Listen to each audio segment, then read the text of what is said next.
한국인들은 미국에서 영원히 추방하는 게 좋겠어. 아니, 잠시만요. 지금 그게 무슨 소리예요? 2025년 3월 로스앤젤레스 국제공항 세관에서 훈련받은 탐지견 한 마리가 갑자기 캐리어를 향해 짖기 시작했습니다. 문제는 그 캐리어 주인이 한국 여권을 들고 있었다는 겁니다. 하지만 뭔가 이상했어요. FBI 수사 결과 충격적인 사실이 드러났습니다. 중국인들이 저지른 범죄들 때문에 진짜 한국인들이 누명을 쓰게 된 겁니다. 더 기가 막힌 건 같은 한국 여권인데도 유럽에서는 환영받고 미국에서는 의심받는 상황이 벌어졌다는 거예요. 한국계 미국인 애나 리에게는 이것이 단순한 사건이 아니었습니다. 자신의 정체성 자체가 흔들리는 순간이었거든요. 도대체 무슨 일이 벌어진 걸까요? 사연 바로 시작합니다. 영상 시작 전 구독과 좋아요, 불우이웃을 위해 끝까지 시청 부탁드립니다. 안녕하세요. 저는 애나리입니다. 한국명으로는 이서연이라고 하죠. 28살이고 로스앤젤레스에서 그래픽 디자이너로 일하고 있습니다. 아버지는 한국인, 어머니는 독일계 미국인이어서 한국과 미국 이중 국적을 가지고 있어요. 2025년 1월에 어느 추운 겨울날이었습니다. 평소처럼 아침 뉴스를 보다가 깜짝 놀랐어요. 트럼프 대통령이 주한미군 재배치를 발표한 거죠. 70년 동안 이어져 온 한미동맹이 흔들리는 순간이었습니다. 미국 우선주의를 내세우며 해외 주둔군을 철수하겠다는 거였어요. 그 다음 주에는 더 충격적인 소식이 들려왔습니다.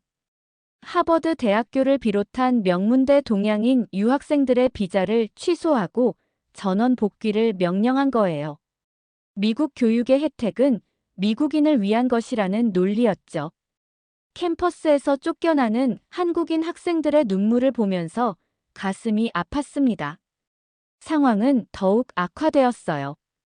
길거리에서 동양인을 향한 무차별 폭언과 폭행이 일상이 되었습니다.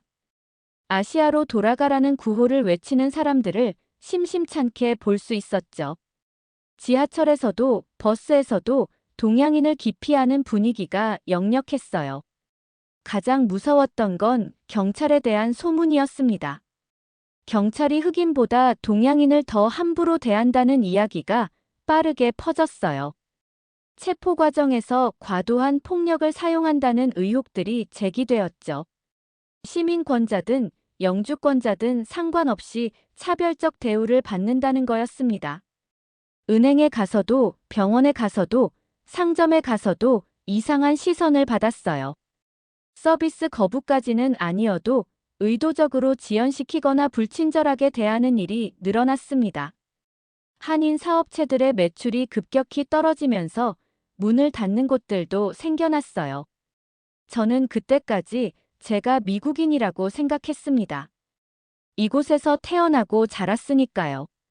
하지만 이런 상황을 겪으면서 정체성에 대한 의문이 들기 시작했어요. 나는 정말 미국인일까?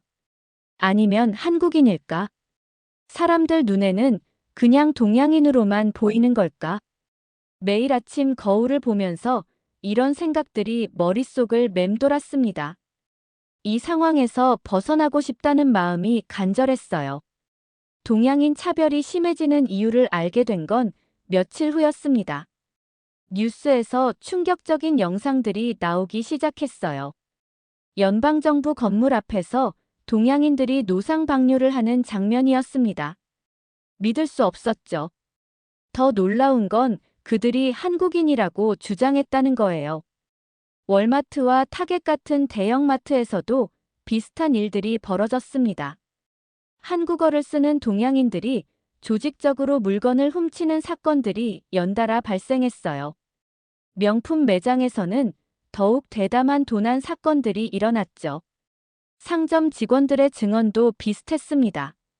모두 한국인이라고 주장하는 사람들이었다고 했어요. 경찰과의 마찰도 심각했습니다. 교통 단속에 불응하는 건 기본이고 폭언과 폭행으로까지 번지는 경우가 많았어요.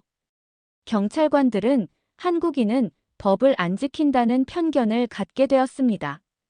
이런 사건들이 언론에서 자극적으로 보도되면서 여론은 더욱 악화되었어요. 한국 여권의 권위도 크게 실추되었습니다. 전 세계 최고 순위 여권이라는 자랑이 무색해졌죠. 항공사와 여행업계에서도 우려를 표명했어요. 진짜 한국인들이 받는 불이익이 늘어나기 시작했습니다. 외교부도 당황하며 대응 방안을 찾지 못하고 있었어요. 저도 직접 차별을 경험했습니다. 평소 다니던 스타벅스에서 갑자기 냉대를 받기 시작했어요. 바리스타가 제 주문을 받기 꺼려하는 게 눈에 보였죠. 다른 손님들도 저를 피하는 것 같았습니다. 어떤 사람은 당신도 그런 사람이냐고 직접적으로 물어보기도 했어요. 길거리에서 받는 시선도 달라졌습니다.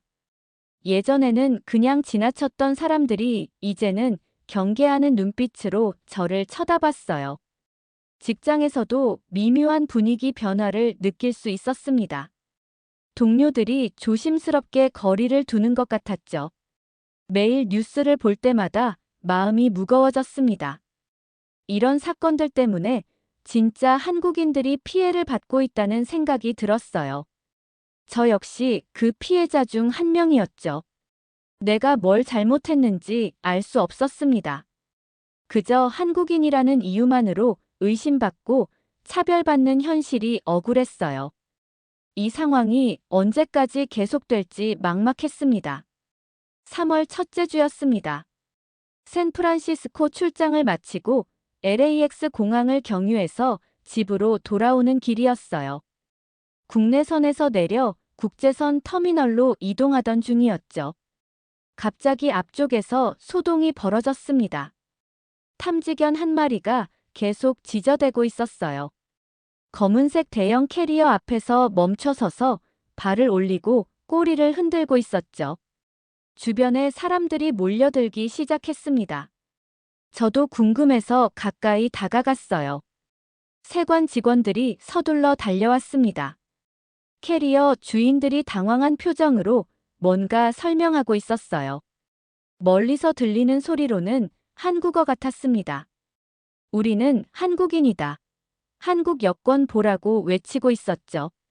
직원이 캐리어를 열자 충격적인 광경이 펼쳐졌습니다. 각종 과일과 육류, 컵라면, 발효식품들이 쏟아져 나왔어요. 양이 정말 어마어마했습니다. 이 정도면 상업적 목적이 아닌가 싶을 정도였죠. 그들은 계속 우기고 있었습니다. 이건 한국산 사과다. 된장이다.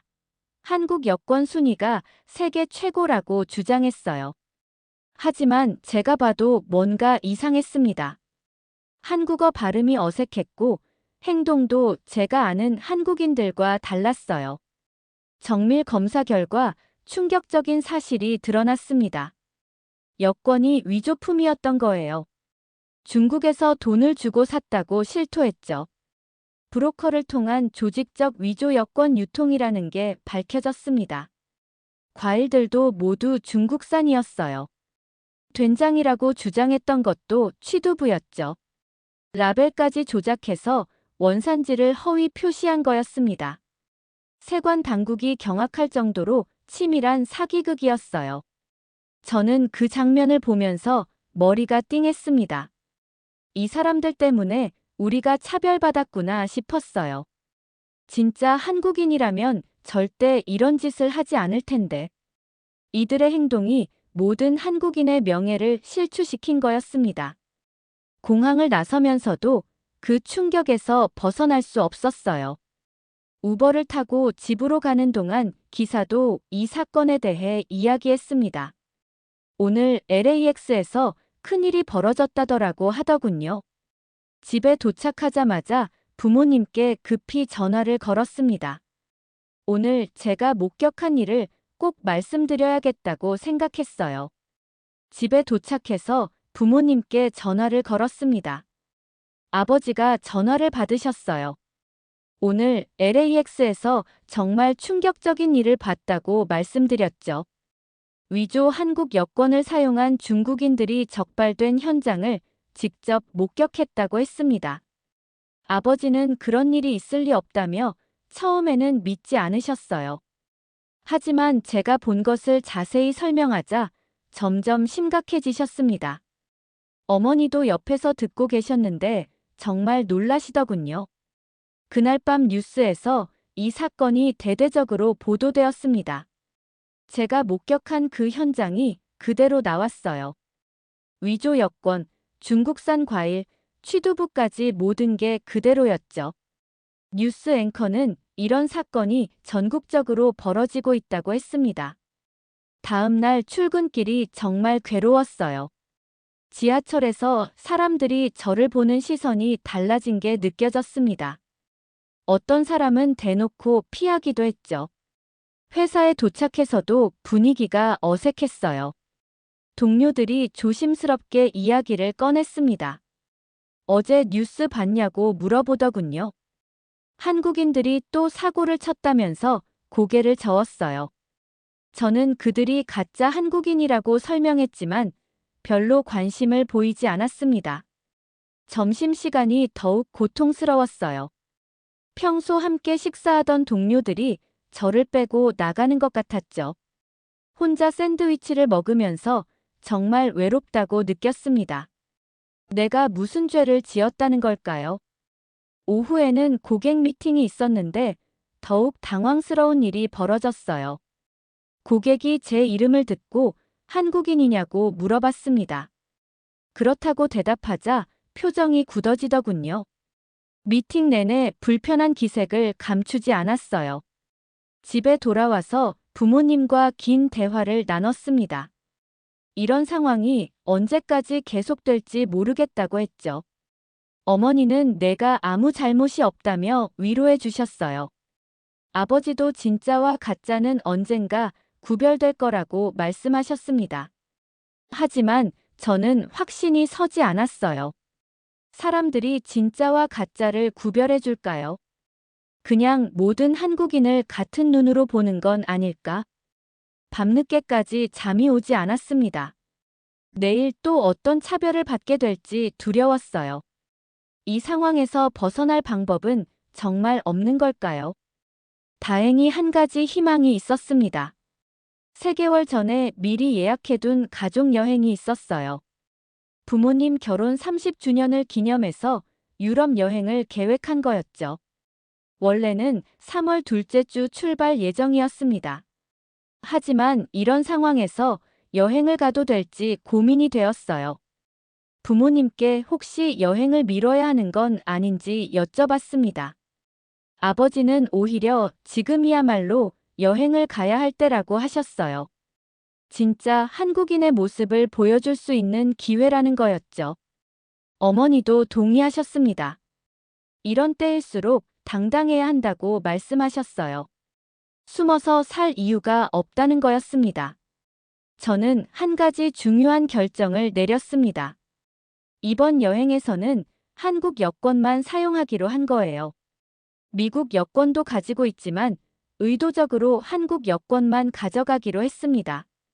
진짜 한국인임을 증명하고 싶었어요. 부모님은 처음에 걱정하셨습니다.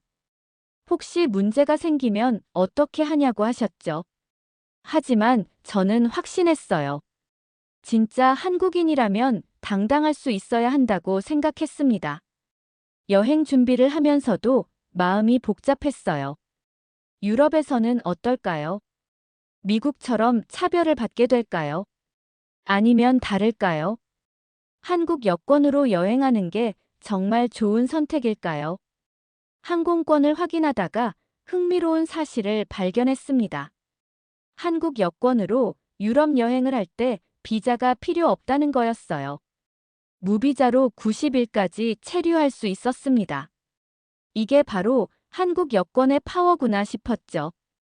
인터넷에서 유럽 여행 후기들을 찾아봤습니다.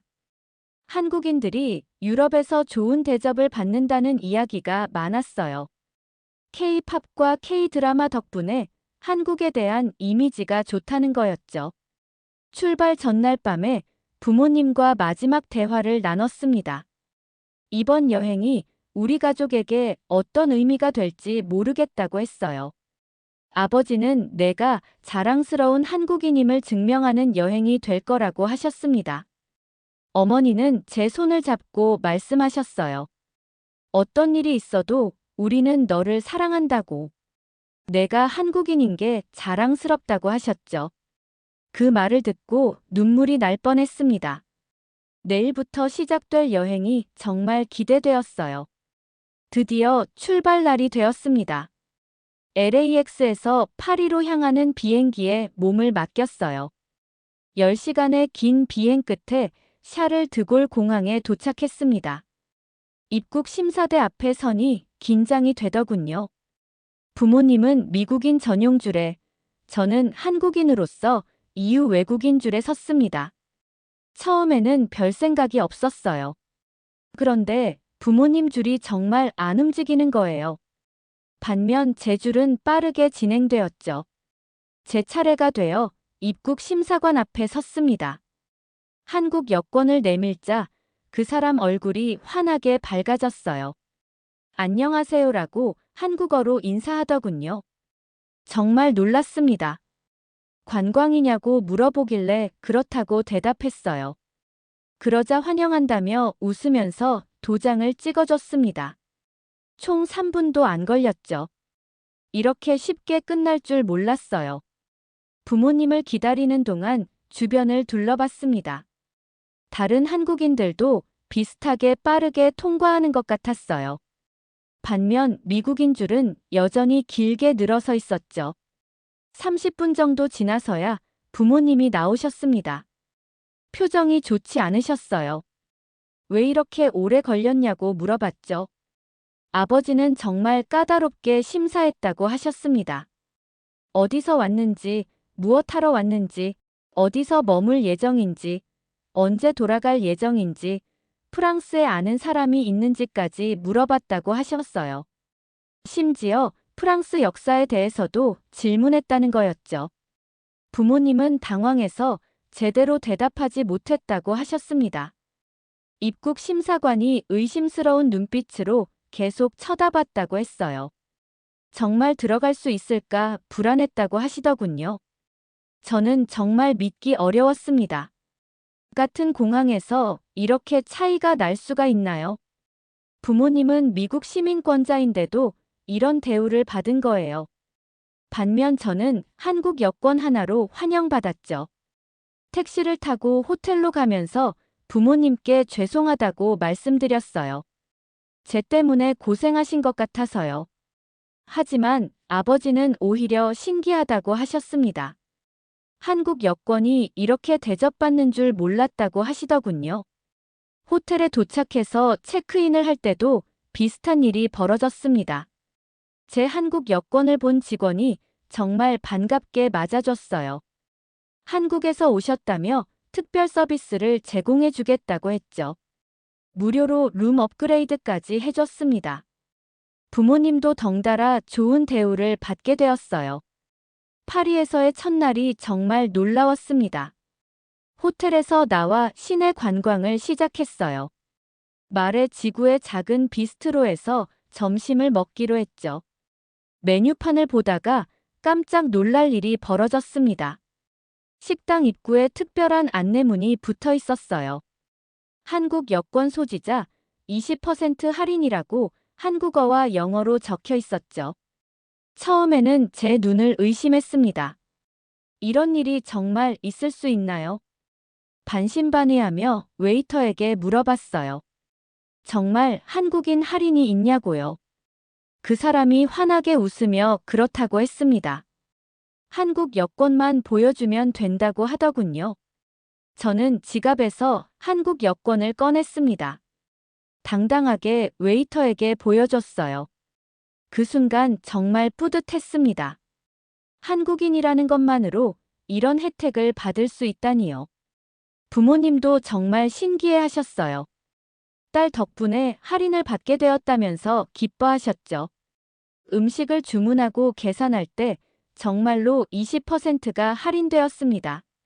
믿기 어려운 일이었어요. 점심을 먹고 나서 더 신기한 일들이 계속 벌어졌습니다. 루브르 박물관에 갔는데 한국인 특별 무료 입장이라는 안내를 봤어요. 이것도 한국 여권만 보여주면 되는 거였죠. 세느강 유람선에서도 한국인 가족 할인이 있었습니다. 에펠탑 전망대에서는 한국어 안내 서비스를 받을 수 있었어요.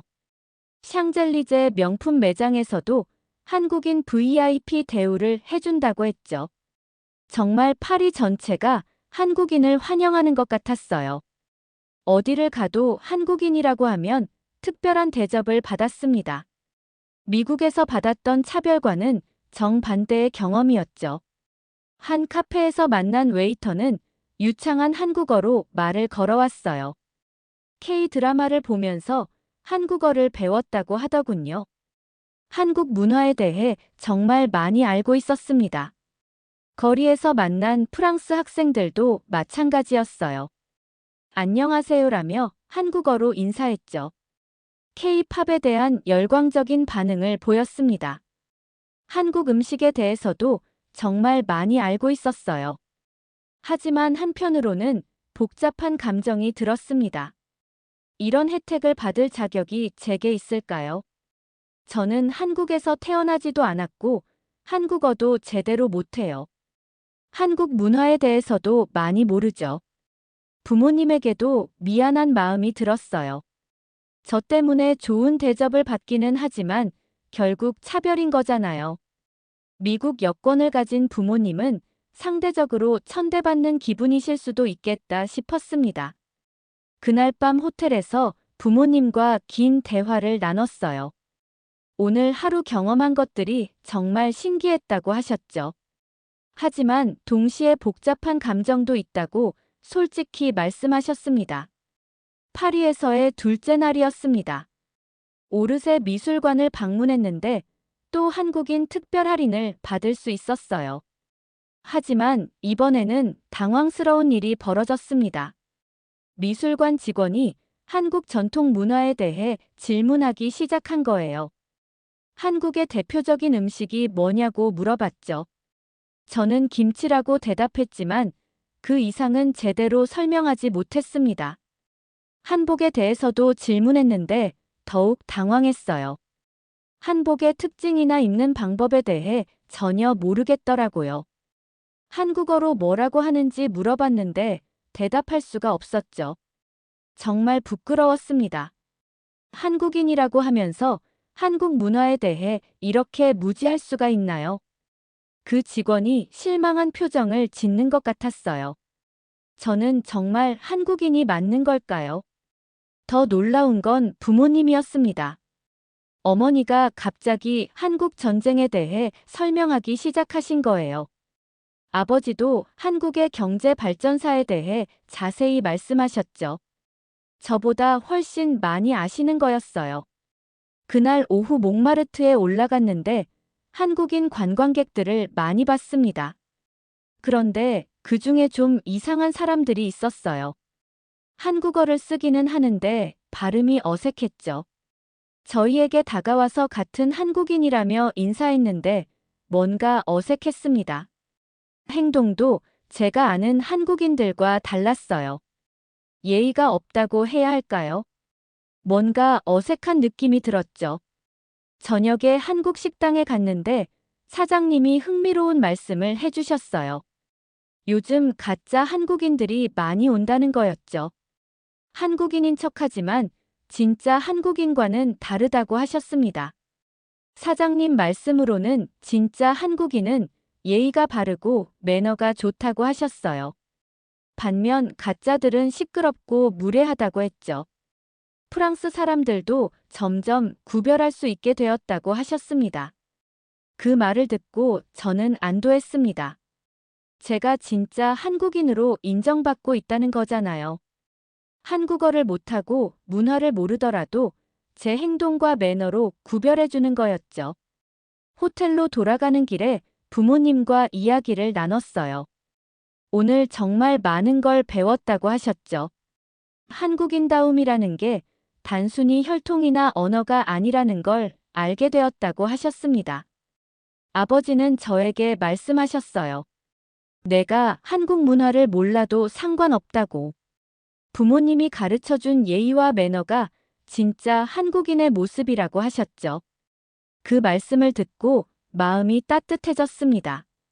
어머니도 말씀하셨어요. 문화는 배울 수 있지만 품격은 타고나는 거라고. 제가 가진 건 바로 그런 품격이라고 하셨죠. 오늘 하루 제 정체성에 대해 많은 걸 생각해 볼 수 있었습니다. 파리에서 나흘을 보내고 로마로 향했습니다.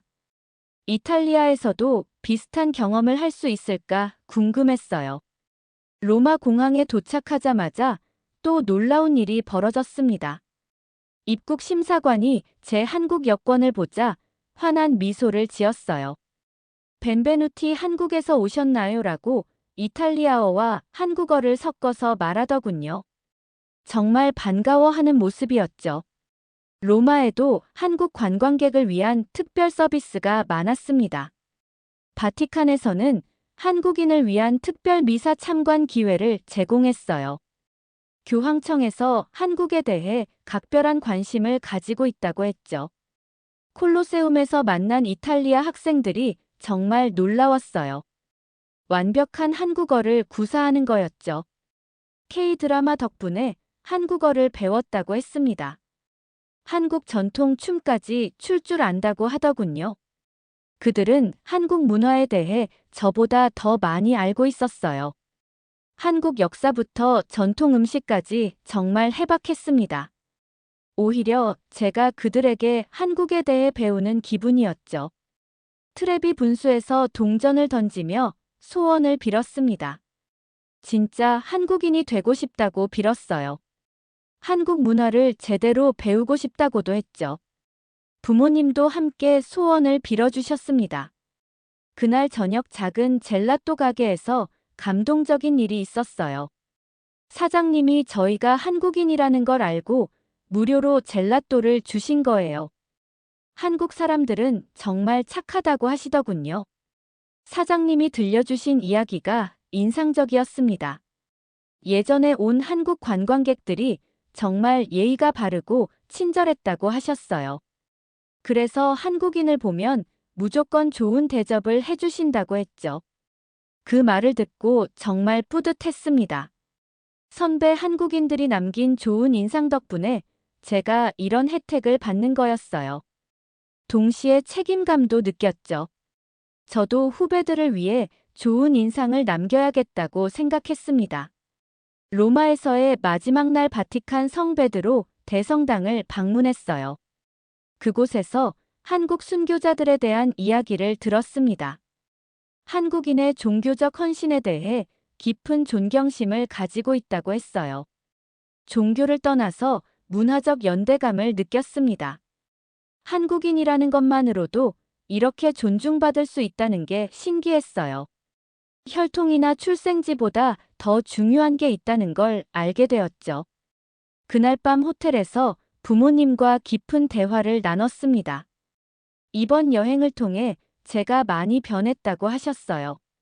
한국인으로서의 정체성을 찾아가고 있다고 말씀해 주셨죠. 저도 그렇게 느꼈습니다. 미국에서는 차별받는 한국인이었지만 유럽에서는 환영받는 한국인이었어요. 같은 정체성인데 이렇게 다를 수가 있다니요.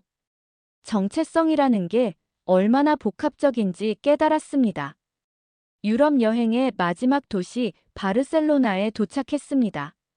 스페인에서도 한국인에 대한 호의는 마찬가지였어요. 공항에서부터 특별한 대접을 받았죠. 사그라다 파밀리아 성당을 보면서 정말 경외감을 느꼈습니다. 가우디의 건축물 앞에서 지난 2주간의 여행을 되돌아봤어요. 정말 많은 일이 있었고 많은 걸 느꼈죠. 부모님과 성당 앞 벤치에 앉아서 긴 대화를 나눴습니다. 이번 여행이 우리 가족에게 어떤 의미였는지 이야기했어요. 저는 이제 진짜 한국인이 된 것 같다고 말씀드렸습니다. 아버지는 내가 원래부터 한국인이었다고 하셨어요. 다만 이번 여행을 통해 그걸 깨달은 거라고 하셨죠. 어머니도 딸의 변화를 지켜보는 게 정말 기뻤다고 하셨습니다. 그날 저녁 플라멩코 쇼를 보러 갔는데 또 특별한 경험을 했어요. 한국인이라는 걸 알고 최고의 자리를 제공해 주었죠. 공연 후에는 무대에 올라가서 인사할 기회까지 주었습니다. 댄서가 제게 말했어요. 한국 문화도 우리처럼 아름답죠라고 하더군요. 그 말을 듣고 정말 뿌듯했습니다. 문화의 소중함과 교류의 아름다움을 실감할 수 있었어요. 바르셀로나 해변에서 지중해를 바라보며 마지막 다짐을 했습니다. 미국에 돌아가서도 당당한 한국인으로 살겠다고요. 차별에 굴복하지 않겠다고 다짐했죠. 진짜 한국인의 품격을 보여주겠다고 약속했습니다.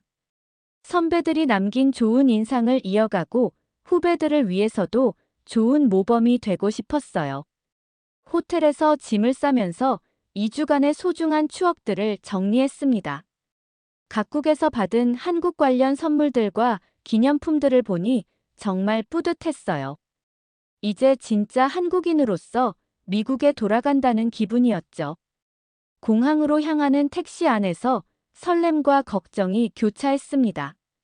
미국에서는 어떤 일이 기다리고 있을까요? 여전히 차별이 있을까요? 아니면 조금 나아졌을까요? 하지만 확실한 건 제가 달라졌다는 거예요. 이제는 한국인이라는 정체성에 대해 확신을 가지게 되었습니다. 어떤 차별이 와도 당당히 맞설 수 있을 것 같았어요. 부모님도 이번 여행을 통해 많이 배우셨다고 하셨습니다. 딸이 한국인인 게 정말 자랑스럽다고 말씀해 주셨어요. 그 말씀을 듣고 정말 감동했습니다.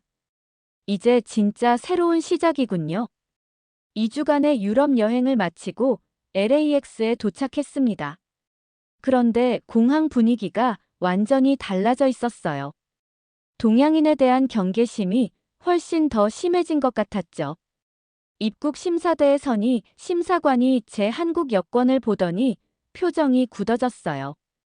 또 한국인이군이라고 중얼거리는 소리가 들렸습니다. 유럽에서 환영받았던 것과는 정반대였죠. 한국에서 뭘 했냐고 추궁조로 물어봤어요. 여행이라고 대답했는데 왜 한국 여권을 사용했냐고 되물었습니다. 미국 시민권자인데도 이런 대우를 받는 게 믿기지 않았어요. 더욱 당황스러운 건 부모님과 분리되어 개별 심사를 받게 된 거였어요. 별실로 따로 끌려가서 더 자세한 조사를 받았습니다. 정말 범죄자 취급을 받는 기분이었죠. 수화물 검사에서는 더욱 굴욕적인 일이 벌어졌습니다. 탐지견이 제 캐리어 앞에서 멈춰 선 거예요. 또 한국 여권 소지자네라는 세관원의 말이 귀에 박혔습니다. 모든 짐을 꺼내서 전면 검사를 받아야 했어요. 속옷까지 하나하나 뒤지는 걸 부모님이 지켜보고 계셔야 했죠. 정말 창피하고 분했습니다. 주변 승객들의 시선도 따가웠어요. 저 사람도 가짜 여권 아닐까라는 속삭임이 들렸습니다.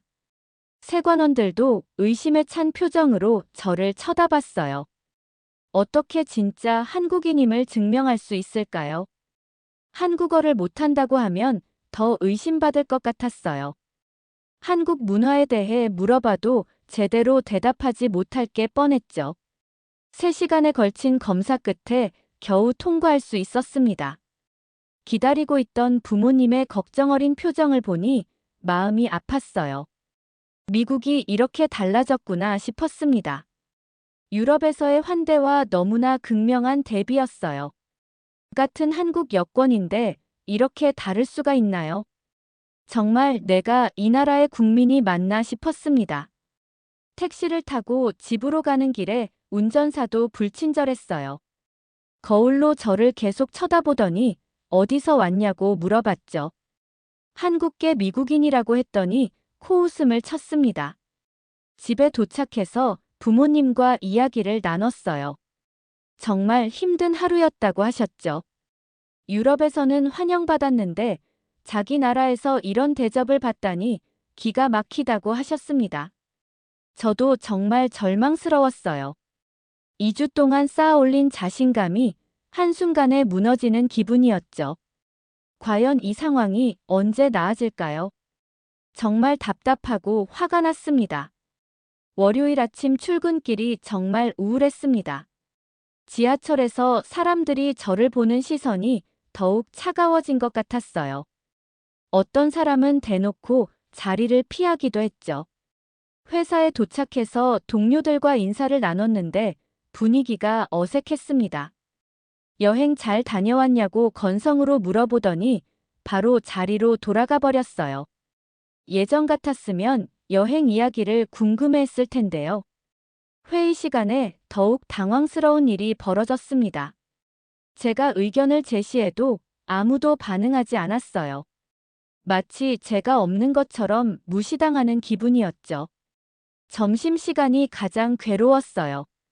평소 함께 식사하던 동료들이 저를 빼고 나가는 것 같았습니다. 혼자 사무실에 남아서 샌드위치를 먹으면서 정말 외로움을 느꼈어요. 오후에 고객 미팅이 있었는데 더욱 충격적이었습니다.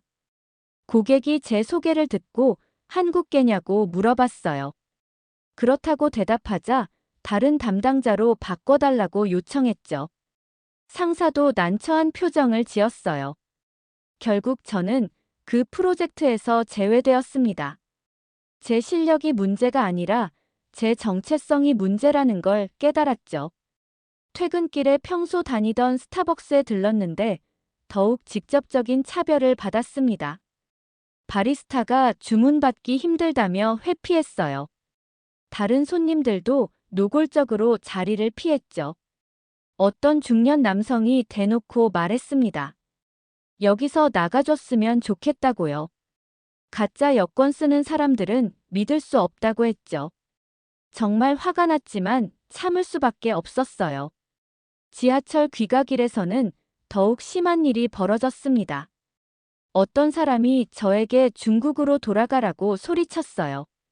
가짜 여권 쓰는 사람들이라며 모독했죠. 주변 승객들은 무관심했어요. 아무도 저를 도와주지 않았습니다.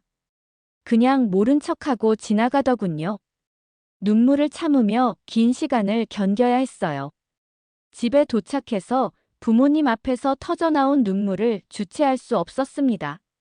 내가 뭘 잘못했는지 모르겠다고 하소연했어요. 유럽에서는 환영받았는데 자기 나라에서 이런 차별을 받다니요. 부모님은 우리 딸은 아무 잘못이 없다며 위로해 주셨어요. 하지만 이 상황이 언제까지 계속될지 정말 막막했습니다. 절망감과 분노가 뒤섞여서 잠을 이룰 수가 없었어요. 그날 밤 잠이 오지 않아서 핸드폰을 들여다봤습니다. 유튜브에 LAX 공항 사건 영상이 올라와 있더군요. 제가 목격했던 바로 그 현장이었어요. 조회수가 수백만 회를 넘어가고 있었죠. 댓글들을 보니 정말 충격적이었습니다. 이래서 한국인들이 싫다는 악성 댓글들이 가득했어요. 한국인은 모두 사기꾼이라는 글도 있었죠. 정말 화가 났습니다. 하지만 한인 커뮤니티에서는 반박 글들이 올라오고 있었어요. 우리는 저들과 다르다는 호소문들이 있었습니다. 진짜 한국인들의 증명운동도 시작되었더군요. 더 자세히 찾아보니 중국 브로커 조직의 실체가 드러나고 있었어요. 한국 여권 하나에 5만 달러라는 충격적인 가격이었습니다. 중국 내에 한국인 코스프레 학원까지 있다는 거였어요. 한국어 기초 회화와 예의범절을 가르치는 곳이었죠. 정말 치밀한 사기 조직이었습니다. 이렇게까지 해서 한국인이 되려고 하다니 아이러니하기도 했어요. SNS에는 차별 경험담들이 계속 올라오고 있었습니다. 한국 여권 보여주니까 경찰이 의심했다는 글도 있었어요. 식당에서 서비스 거부당했다는 이야기도 많았죠. 가장 마음 아픈 건 아이들 이야기였어요. 학교에서 따돌림 당한다는 글들을 보니 정말 화가 났습니다. 무고한 아이들까지 피해를 받고 있다니요. 저도 이 진실을 알려야겠다고 생각했습니다. 유럽 여행 경험을 담은 긴 글을 작성하기 시작했어요. 진짜 한국인은 이런 사람들이라는 제목으로요. 2주 동안 유럽에서 받은 환대와 미국에서 받는 차별을 비교해서 썼습니다. 진짜와 가짜의 차이에 대해서도 자세히 설명했어요. 부모님께 보여드리니 꼭 올리라고 하셨죠. 글을 올리고 나서 예상치 못한 반응이 일어났습니다. 24시간 만에 10만 공유, 50만 좋아요가 달렸어요. 댓글도 수천 개가 올라왔죠. 대부분 공감과 격려의 댓글이었습니다. 용기 있게 진실을 말해줘서 고맙다는 글들이 많았어요. 나도 비슷한 경험을 했다는 사람들도 많았죠. 언론사들에서 연락이 오기 시작했습니다. 인터뷰를 하고 싶다는 거였어요. 처음에는 거절했지만 계속 요청이 들어왔습니다. 이렇게 관심을 받을 줄 몰랐어요. 부모님과 상의 끝에 인터뷰를 받아보기로 했습니다. 더 많은 사람들에게 진실을 알릴 수 있는 기회라고 생각했어요. 침묵할 때가 아니라 목소리를 낼 때라고 생각했죠. 제 SNS 포스팅이 화제가 되면서 언론의 관심이 집중되었습니다. 동시에 FBI에서도 본격적인 수사를 시작했어요. 국제적 위조 여권 사기단에 대한 수사였죠. 조사 결과 충격적인 사실들이 드러났습니다. 그동안 벌어진 노상 방뇨 사건들의 CCTV를 분석한 결과였어요. 한국인이라고 주장했던 가해자들이 모두 위조 여권 소지자였던 거죠. 연방정부 건물 앞 사건의 용의자 3명도 모두 중국인으로 확인되었습니다. 월마트와 타겟에서 체포된 절도범들도 마찬가지였어요. 모두 중국 조직범죄단 소속이었죠. 경찰 폭행 사건도 진실이 밝혀졌습니다. 교통 단속 중 폭언한 용의자들의 한국어 실력이 형편없었던 거예요. 진짜 한국인이라면 절대 하지 않을 행동이라고 수사관이 증언했습니다. 한국 정부에서도 강력하게 반발했어요. 이는 한국과 한국인에 대한 명예훼손이라는 공식 성명을 발표했죠. 재외동포청에서는 피해받은 동포들에 대한 전면 지원을 약속했습니다. 한인 단체들도 집단 소송을 준비하기 시작했어요. 우리의 명예와 인권을 되찾겠다는 거였죠. 우리는 저들과 다르다는 캠페인도 전국적으로 벌어졌습니다. 위조 방지 기술도 강화되었어요. 새로운 생체인식 여권 도입이 발표되었죠. 더 이상 이런 사기가 통하지 않도록 하겠다는 의지였습니다. 언론의 보도 태도도 점차 변화했어요. 초기에 일방적 비난에서 균형 잡힌 보도로 바뀌었죠. 진짜 한국인들의 피해 상황도 조명되기 시작했습니다. 위조 여권 사기단의 교묘한 수법도 분석되었어요. 우리도 속았다는 언론의 자성 목소리도 나왔죠. 여론이 점진적으로 변화하는 조짐이 보였습니다. 지역 방송국에서 인터뷰 요청이 왔어요. 진짜 한국계 미국인의 목소리를 듣고 싶다는 거였죠. 공개적으로 나서는 것에 대한 두려움도 있었지만 용기를 내기로 했습니다. 부모님과 진지한 상의 끝에 인터뷰를 받기로 결정했어요. 더 이상 침묵할 때가 아니라고 생각했습니다. 진실을 알리는 것이 저의 의무라고 느꼈죠. 인터뷰 전날 밤 정말 떨렸어요. 전국에 방송될 텐데 실수하면 어떻게 하나 걱정되었죠. 하지만 진실을 말하는 것뿐이라고 마음을 다잡았습니다. 부모님이 격려해 주셨어요. 내가 하는 일이 옳다고 말씀해 주셨죠. 많은 사람들에게 도움이 될 거라고 하셨습니다. 그 말씀을 듣고 용기를 낼 수 있었어요. 드디어 방송 인터뷰 날이 되었습니다. 아침 일찍 방송국에 도착해서 준비를 했어요. 메이크업을 받으면서도 계속 떨렸습니다. 생방송이라는 게 정말 부담스러웠어요. 스튜디오에 들어가니 진행자가 반갑게 맞아줬습니다. 긴장하지 말라고 격려해 주시더군요. 하지만 카메라 앞에 서니 심장이 뛰는 소리가 들릴 것 같았어요. 방송이 시작되고 저는 당당하게 소개했습니다. 저는 진짜 한국계 미국인입니다 라고 말했죠. 유럽 여행에서의 경험담과 차별의 현실에 대해 차근차근 설명했습니다. 시청자들의 반응이 실시간으로 들어왔어요. 대부분 놀라움과 공감의 반응이었죠. 이런 목소리가 필요했다는 긍정적인 피드백도 많았습니다. 다음 주에는 부모님과 함께 가족 인터뷰를 했어요. 우리 딸을 자랑스럽게 생각한다는 부모님의 말씀이 감동적이었죠. 이중 문화의 축복과 어려움에 대해서도 솔직하게 이야기했습니다. 진짜 한국인은 이런 사람들이라는 부모님의 증언이 인상적이었어요. 가족의 단합된 모습에 많은 시청자들이 감동했다고 했죠. 사랑이 만든 진정한 한국인이라는 평가를 받았습니다. 인터뷰 후 한인 커뮤니티에서 뜨거운 반응이 쏟아졌어요. 우리의 목소리를 대변해줘서 고맙다는 연락들이 계속 왔죠. 한인 단체들도 연대와 지지를 표명했습니다. 이제 우리도 당당해질 수 있다는 분위기가 형성되었어요. 커뮤니티 차원의 대응 방안도 논의되기 시작했죠. 더 이상 숨어 살 필요가 없다는 인식이 퍼졌습니다. 예상치 못하게 전국적인 관심을 받게 되었어요. 다른 주 방송국들에서도 인터뷰 요청이 들어왔죠. 용기 있는 증언이라는 언론의 평가를 받았습니다. 정치인들도 관심을 보이기 시작했어요.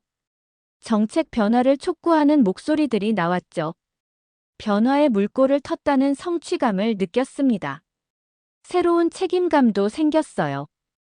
이제 더 많은 사람들이 저를 지켜보고 있다는 걸 알았죠. 진짜 한국인의 모범이 되어야 한다는 부담감도 있었습니다. 하지만 동시에 보람도 느꼈어요. 제 목소리가 변화를 만들 수 있다는 걸 깨달았죠. 차별받는 다른 동포들을 위한 연대 의식도 생겼습니다. 앞으로 더 많은 활동을 해야겠다고 다짐했어요. 진실을 알리고 편견을 깨는 일에 앞장서고 싶었습니다. 이것이 제가 할 수 있는 일이라고 생각했어요. 인터뷰 이후 놀라운 변화들이 일어나기 시작했습니다. 정부 차원에서도 정책 변화가 나타났어요. 위조 여권 사건 진실 규명 후 공식 사과가 있었죠. 무고한 한국계 주민들에게 미안하다는 거였습니다. 가짜와 진짜를 구별하는 시스템도 도입되었어요. 과학적 여권 진위 판별법이 개발된 거죠. 중국과의 공조 수사로 브로커 조직도 일망타진되었습니다. 피해받은 한국계 주민들을 위한 지원책도 마련되었어요. 법적 지원뿐만 아니라 정신적 지원까지 포함되었죠.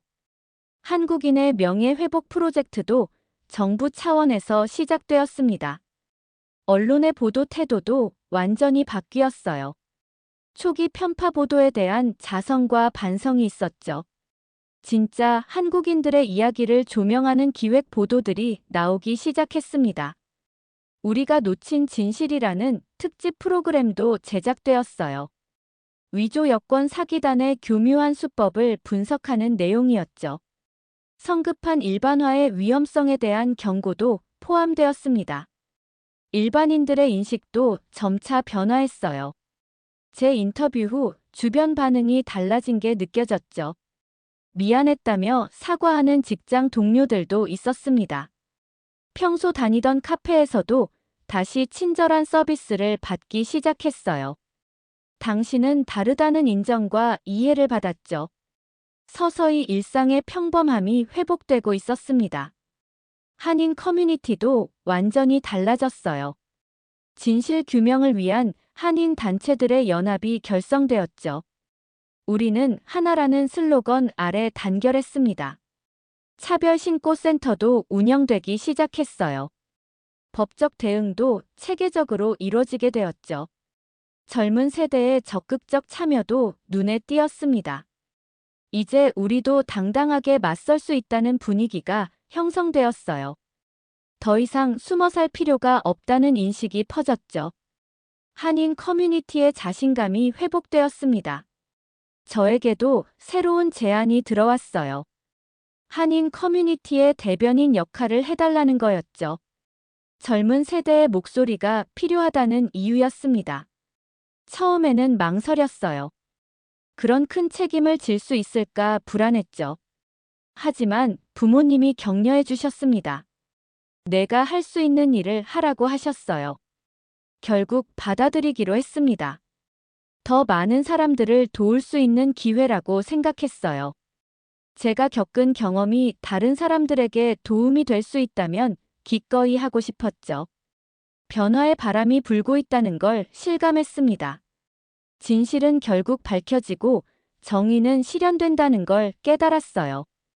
앞으로 더 좋은 변화들이 계속될 거라는 희망을 가졌습니다. 변화된 분위기 속에서 저도 완전히 달라졌습니다. 직장에서 프로젝트 미팅에 참여할 때 훨씬 적극적으로 발언하게 되었어요. 한국적 관점에서 제안하는 아이디어들을 당당하게 내놓았죠. 동료들의 반응도 180도 바뀌었어요. 새로운 관심과 존중을 보여줬습니다. 다양성이 우리의 강점이라고 인정해 주더군요. 자신감을 되찾은 덕분에 업무 성과도 크게 향상되었습니다. 이번 기회에 한국어 공부를 제대로 시작하기로 했어요. 진짜 한국인이 되기 위한 첫걸음이라고 생각했죠. 주말 한국어 학교에 등록하고 열정적으로 참여했습니다. 한국 문화와 역사에 대해서도 체계적으로 공부하기 시작했어요. 늦었지만 지금이라도 배우자는 마음가짐으로 임했죠. 부모님도 함께 한국 문화 탐방에 나서셨습니다. 한국 방문 계획도 구체적으로 세웠어요. 진짜 한국을 경험하고 싶다는 간절함이 있었죠. 부모님과 함께하는 한국 여행을 계획했습니다. 할아버지 할머니 성묘와 뿌리 찾기도 포함시켰어요. 내 정체성의 근원을 확인하고 싶었습니다. 한국에서의 특별한 경험에 대한 기대가 컸어요. 진짜 고향에서 무엇을 느끼게 될지 궁금했죠. 인터뷰 후 만나게 된 한국계 젊은이들과의 네트워킹도 활발해졌어요. 우리의 경험을 공유하고 싶다는 사람들이 많았죠.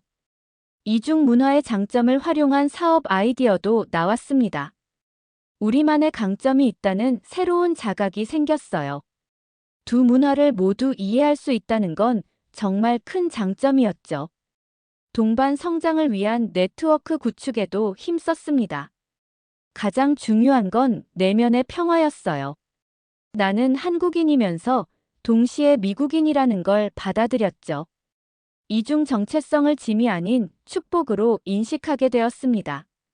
두 문화를 연결하는 다리 역할의 소중함도 깨달았어요.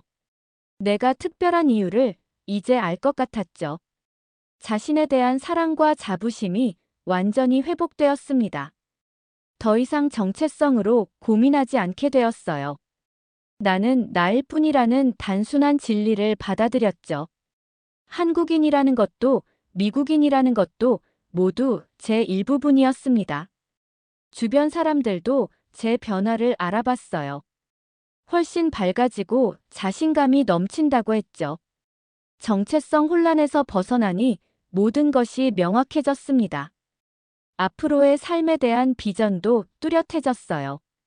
두 문화를 모두 사랑하고 활용하며 살아가고 싶었죠. 그것이 저만의 독특한 강점이라는 걸 알았습니다. 마침내 진정한 자신을 찾았다는 느낌이었어요. 길고 힘든 여정이었지만 결국 좋은 결과를 얻었죠. 이제 정말 당당한 한국인으로 살 수 있을 것 같았습니다. 새로운 정체성을 확립한 후 더 의미 있는 일들을 시작했습니다. 첫 번째 문화 교류 행사를 기획했어요. 진짜 한국 문화를 알리자는 목표를 세웠죠. 지역 도서관에서 한국 문화 소개 행사를 열었습니다. 한복 체험, 한국 음식 시식, K-팝 공연 등이 포함되었어요. 지역 주민들의 뜨거운 관심과 참여가 있었죠. 참가자들의 반응이 정말 좋았어요. 이런 한국이었구나라는 새로운 발견을 했다고 했죠. 편견이 얼마나 잘못된 것인지 깨닫게 되었다는 분들도 많았습니다. 초등학교 방문 교육 프로그램도 시작했어요. 다문화 이해 교육의 일환이었죠. 진짜와 가짜를 구별하는 법에 대한 교육도 포함시켰습니다. 아이들의 순수한 질문과 호기심이 인상적이었어요. 편견은 무지에서 나온다는 걸 다시 한번 깨달았죠. 다음 세대를 위한 교육의 중요성을 실감했습니다. 미디어를 통한 지속적인 메시지 전달도 시작했어요. 팟캐스트와 유튜브 채널을 개설했죠. 이중 문화생활의 진짜 이야기를 다뤘습니다. 구독자들의 공감과 지지 메시지들이 계속 들어왔어요. 나처럼 고민하는 사람들이 많다는 걸 알았죠. 온라인을 통한 더 넓은 영향력 확산이 가능했습니다. 기업과의 협력 프로젝트도 시작되었어요. 다양성과 포용성을 추구하는 기업들과 협업했죠. 진정한 다문화 마케팅에 대한 컨설팅을 제공했습니다. 한국 문화를 활용한 창의적 캠페인을 기획했어요. 문화가 비즈니스가 될 수 있다는 걸 발견했죠. 전문성을 인정받는 문화 전문가로 성장하고 있었습니다. 국제적 네트워크 구축의 꿈도 생겼어요. 유럽에서 만난 친구들과의 지속적 교류를 이어갔죠. 전 세계 한국 문화 애호가들과 연결하고 싶었습니다. 국제 문화 교류 플랫폼 구상도 하게 되었어요. 내가 세계를 연결하는 다리가 되고 싶다는 꿈이 생겼죠. 더 큰 비전을 향한 첫걸음을 내딛었습니다.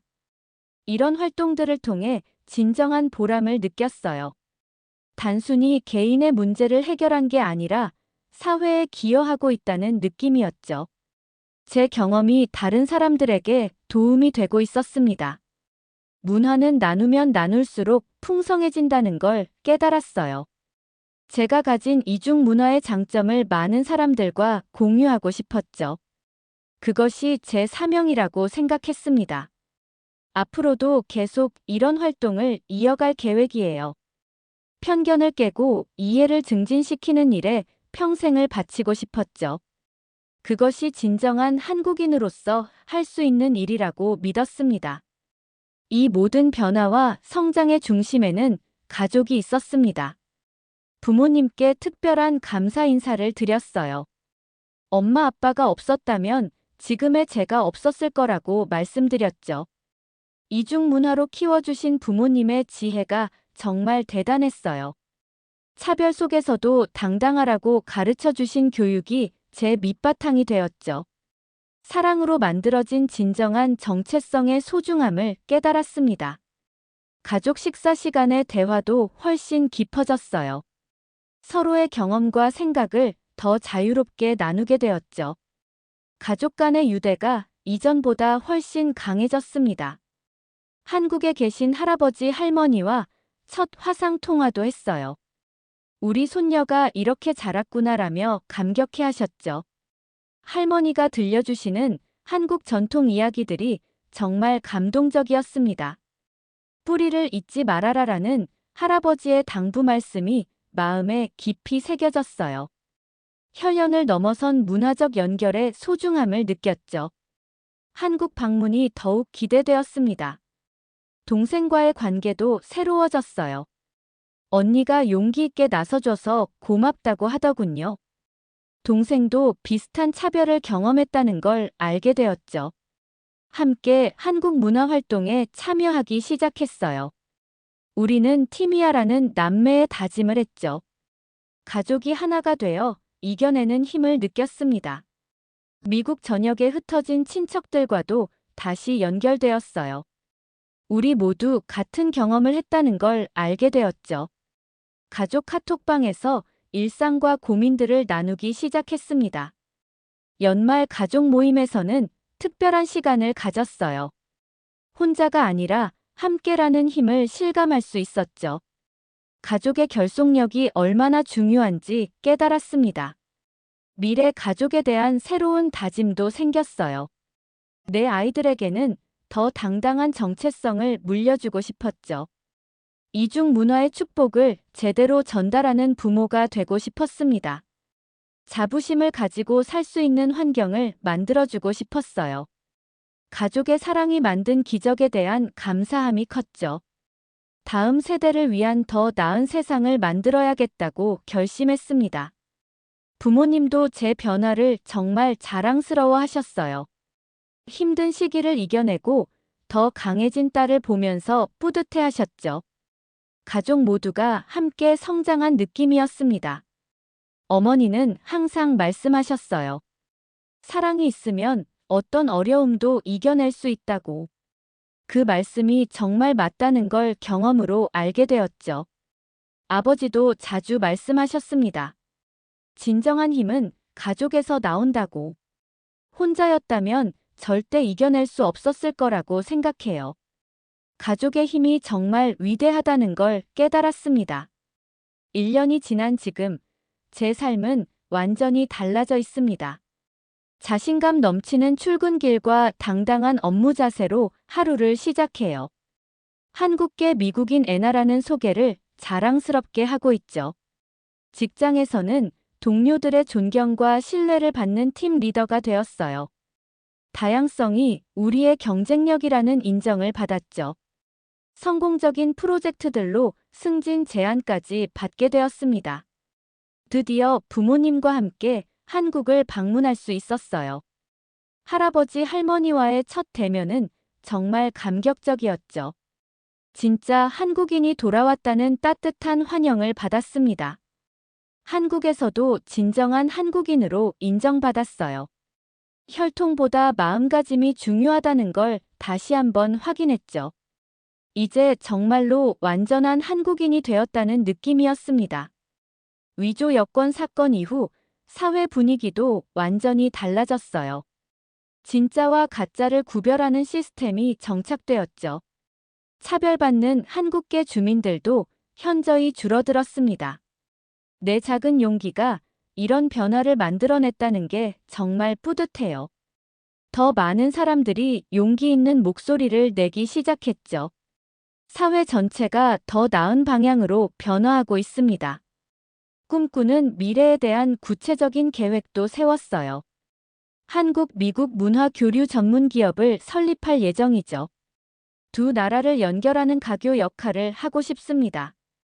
이중 문화 아이들을 위한 교육 프로그램도 개발하고 있어요. 전 세계 한국 문화 네트워크 구축도 진행 중이죠. 내 정체성이 내 사업이자 사명이 되었습니다. 되돌아보면 정말 힘든 시기였지만 후회하지 않아요. 위기가 가져다준 성장과 깨달음에 감사하고 있죠. 그 모든 경험이 지금의 저를 만들었습니다. 진짜 한국인이 되는 여정은 계속될 거예요. 배움과 성장에는 끝이 없다고 생각하죠. 앞으로도 계속 발전해 나가고 싶습니다. 부모님께 드리는 마지막 감사 인사도 빼놓을 수 없어요. 저를 이렇게 키워주셔서 정말 감사하다고 말씀드렸죠. 두 문화의 사랑을 모두 받고 자란 덕분에 지금의 제가 있을 수 있었습니다. 나는 한국인이고 그것이 자랑스럽다는 최종 고백을 하고 싶어요. 동시에 미국인이라는 것도 자랑스럽죠. 이 두 정체성이 저를 더욱 특별하게 만들어줍니다. 혈통이나 출생지가 아니라 마음가짐이 진정한 정체성을 만든다는 걸 깨달았어요. 부모님의 사랑과 교육이 저를 진짜 한국인으로 만들어준 거죠. 그리고 제 선택과 행동이 그것을 완성시켰습니다. 차별과 편견이 여전히 존재하지만 더 이상 두렵지 않아요. 진실은 결국 밝혀지고 정의는 실현된다는 걸 경험했으니까요. 저처럼 고민하는 다른 분들에게도 희망을 전하고 싶습니다. 문화의 다리 역할을 하는 것이 제 사명이라고 생각해요. 한국과 미국, 나아가 전 세계를 연결하는 일을 계속해 나갈 거예요. 이것이 이중 정체성을 가진 저만이 할 수 있는 특별한 일이라고 믿습니다. 마지막으로 이 이야기를 들어주신 모든 분들께 감사드려요. 제 경험이 조금이라도 도움이 되었다면 정말 기쁠 거예요. 우리 모두가 서로 다른 문화를 이해하고 존중하는 세상이 되었으면 좋겠습니다. 탐지견의 발신호로 시작된 이 이야기가 희망의 메시지로 끝날 수 있어서 다행이에요. 위기는 때로 새로운 기회가 되기도 한다는 걸 배웠죠. 진짜와 가짜는 결국 구별되고 진실은 승리한다는 믿음을 갖게 되었습니다. 지금도 어딘가에서 정체성으로 고민하고 계신 분들이 있을 거예요. 포기하지 마세요. 당신이 누구든 어디서 태어났든 자신을 사랑하고 당당하게 사시기 바랍니다. 진정한 정체성은 남이 정해주는 게 아니라 본인이 만들어가는 거니까요. 저는 앞으로도 계속 성장해 나갈 거예요. 한국인으로서, 미국인으로서, 그리고 세계인으로서 의미 있는 삶을 살고 싶습니다. 이 이야기가 끝이 아니라 새로운 시작이라고 생각해요. 감사합니다. 사연자분께 전하고 싶은 말씀이 있으시면 댓글로 남겨주시면 전달해 드리겠습니다.